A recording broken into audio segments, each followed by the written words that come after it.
Yeah, I was thinking while I was thinking about this, Brian. I was thinking while I was thinking about it. Did I ever tell you the only time that I, as a booker in Smoky Mountain Wrestling, or when I was on the creative committee and happened to see anything in WCW or Ring of Honor or OVW, whatever the one time that I can think of that I stopped a match as a booker because I thought somebody was fucked up and nobody was going to stop it but me. Do you know, have I told you that, or do you remember when that was? Oh, I don't know. Is this another one of those Russ McCullough stories? No, Smoky Mountain Wrestling. I brought the Moondogs in. Larry Latham and folks, if you know to look up the Moondogs is all I can tell you. And don't stop now. Who was the other guy? Well, hold on. I'm going to tell you here in a second. But for the kids who might not have even heard of the Moondogs, look up the Moondogs, 80s WWF, but they basically were over in the Memphis territory and in Tennessee from the 83 run they had with the Fabulous Ones, all the fucking bloodbaths and the wild ass shit. It was Larry Latham and Randy Colley, Spot and Rex, the Moondogs. And then they made some money with it in the WWF. But then in the early 90s, Larry Latham and a couple different partners had come back in Memphis and did a program with Jerry Lawler and Jeff Jarrett and the wild ass matches and the trash cans and the chairs and the band. It revitalized their business because it's somewhat, not for the standard of the time, they were doing well. But it was pre-ECW actually, when you think about it, because that Memphis, those tapes were going around and the Moondog stuff with Richard E. Lee and just a variety of Moondogs, and it was wild stuff. It had Tuba fours and whatever.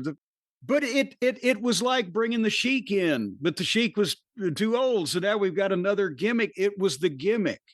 And they were the ones doing it. And the baby faces only had to do it when they worked with the Moondogs, and that was part of the deal. And it got attention, and you couldn't do it too long.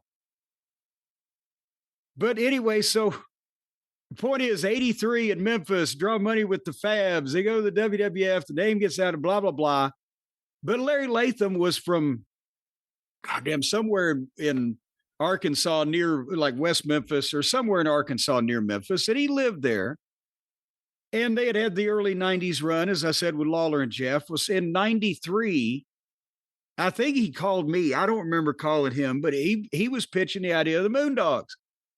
I said, Larry, you got a partner? He said, well, his kid, I can't remember what this kid's name was.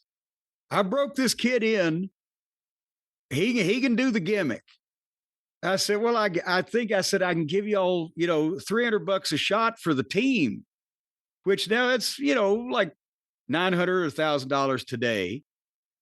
But he said, I said, it's basically 150 each. He said, well, no, you just give me the 300 and I'll take care of him. It's okay.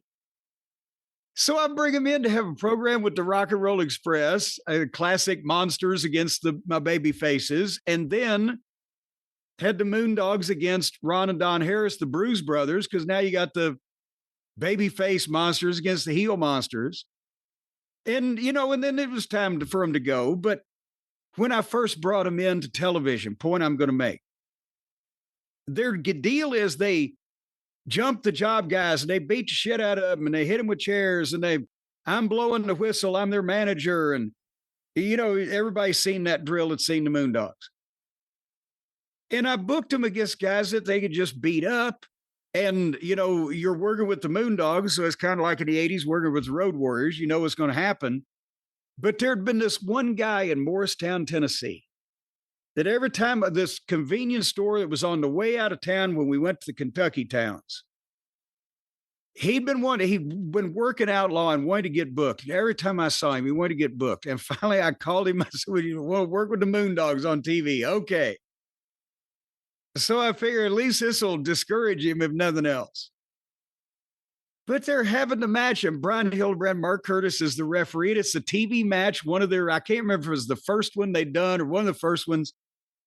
And I think Brian's trying to control the shit in the ring, and Larry's got this guy out on the floor of the high school gym that we're shooting a TV in.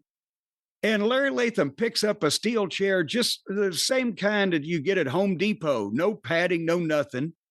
And this guy was on his knees in front of him, and he just raised it up and hit him as hard over the fucking head as I've ever seen.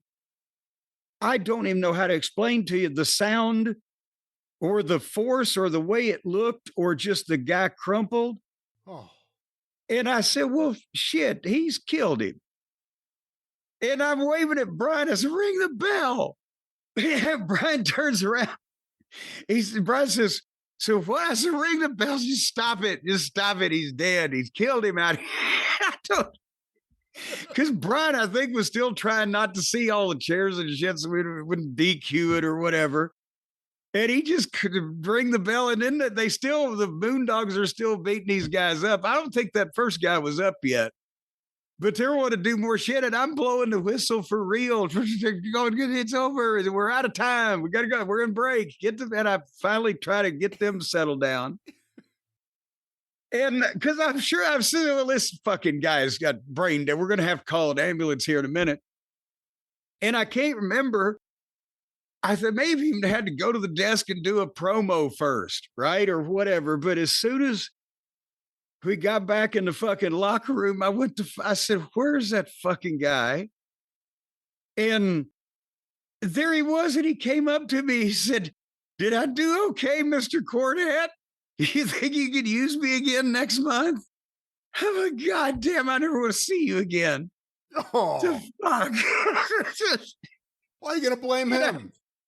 No, I said, get out of the business. Consider yourself lucky. No, there was no way he was ever going to make any money in the wrestling business and you know, but Jesus Christ. But I stopped the match that I was in as Booker because I thought, well, no, that's too much. We've gone too far, damn it.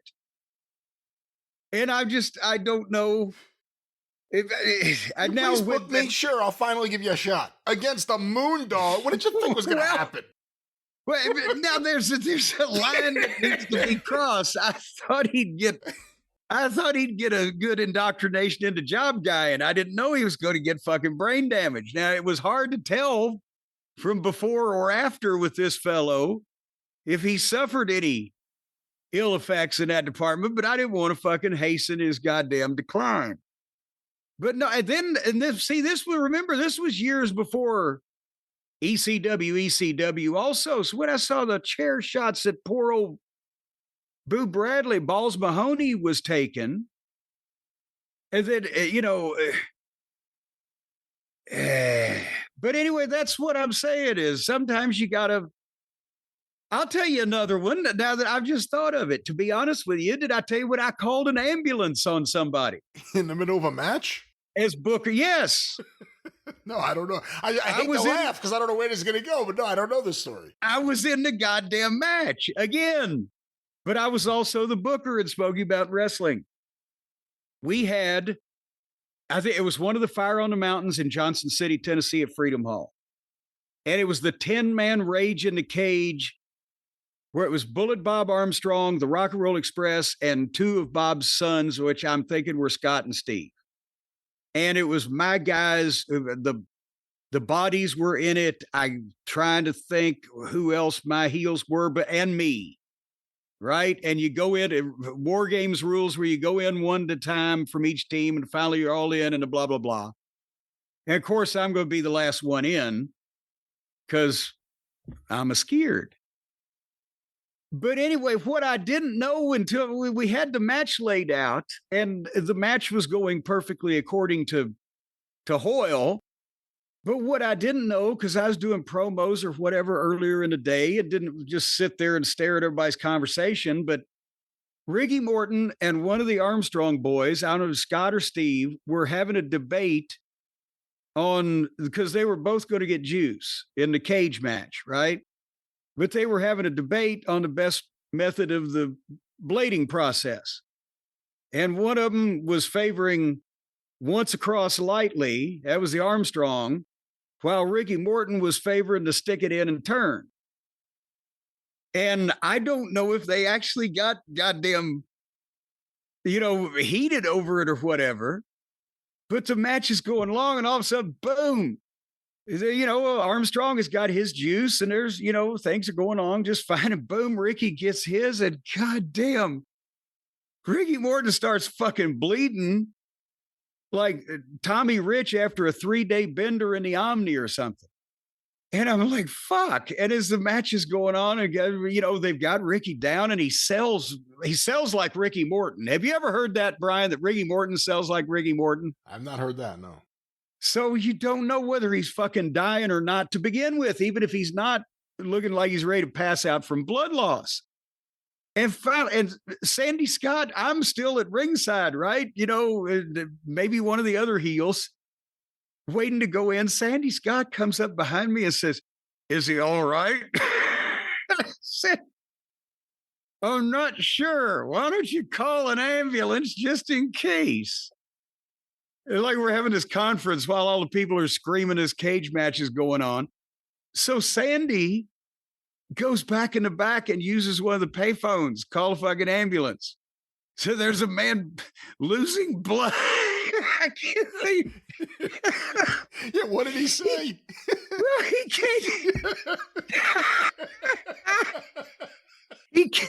can't say because the thing is, it's number one, if it's not needed, we don't want to have to pay for it. But also, he can't say one of the wrestlers in the match is bleeding too badly, but it hadn't been stopped or whatever. He just says there's one of the wrestlers is losing blood. And he hangs up. Did he call 911?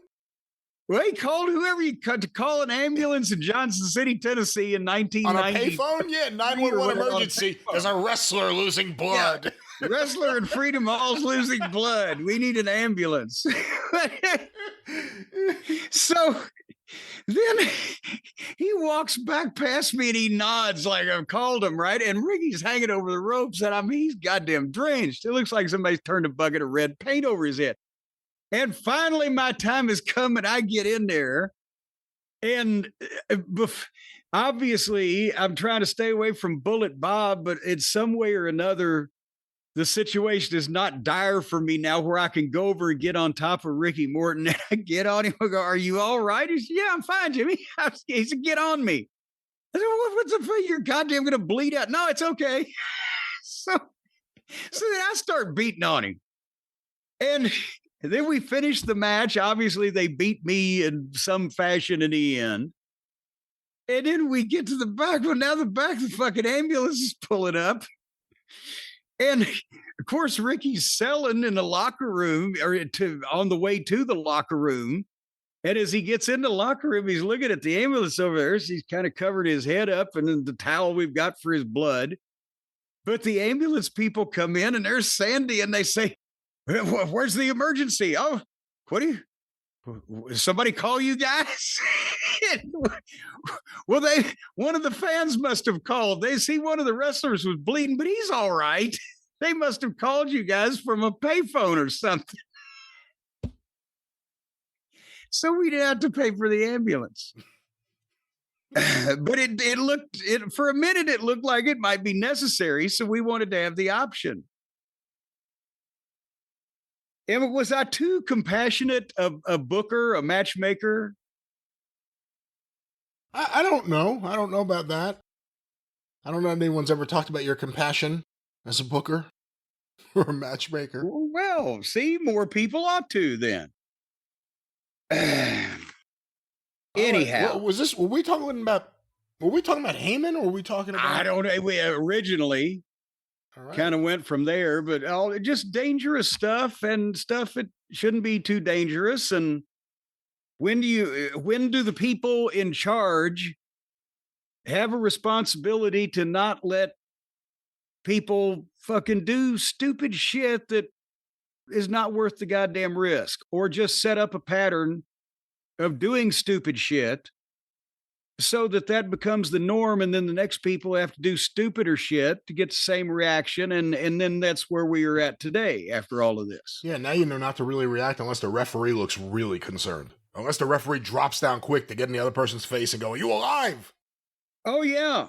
And then, but at the same time, a lot of this shit fools the referees. Then they're going to start doing that every time, too. Then they'll drop down and say, "Are you alive?" Is anyone alive out there?